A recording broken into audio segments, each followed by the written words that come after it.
朋友们，这个是啥子东西？料酒。今天我就给大家讲一下这个料酒。您在做菜的过程中有没有觉得难入丝？加入这个料酒过后，味道会特别的怪，或者是炒菜的时候在加料酒里面，感觉炒出来这个菜都有一股酒精味，挥发不了，有股怪味，甚至把这盘菜都毁了。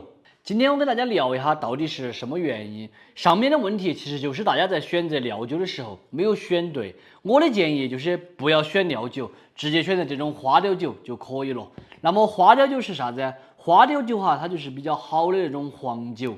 为啥子要选择这个花雕酒啊？大家可以看一下你家料酒的配料表，是不是水、食用酒精、食用盐、生姜、葱、香辛料等等。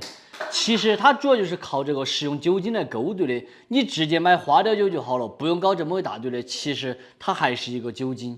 大家有没有发现，你去超市买这个料酒的时候它的品种是五花八门的，啥子料酒都有，有我们今天的这种姜葱料酒、糯米料酒，甚至有鱼料酒、海鲜料酒。厂家为啥子要生产这么多料酒出来你做菜的时候煮鱼，他就想让你加鱼料酒；你做海鲜的话，他就想让你加海鲜料酒。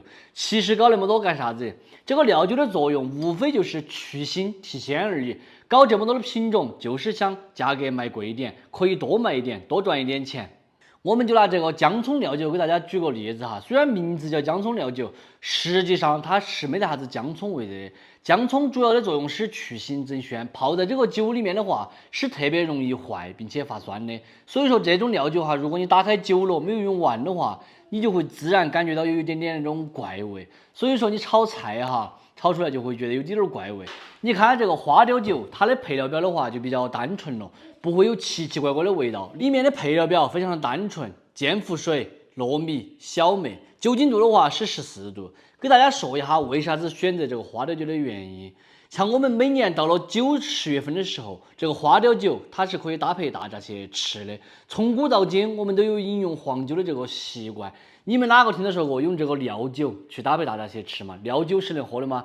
料酒肯定是不能喝的，只能拿来做菜的。花雕酒的话，它是可以直接饮用、直接喝的。最后给大家说一下，选这个花雕酒很重要的一个原因。像这个料酒的话，它是500毫升一瓶的，我这一瓶是买成9块9。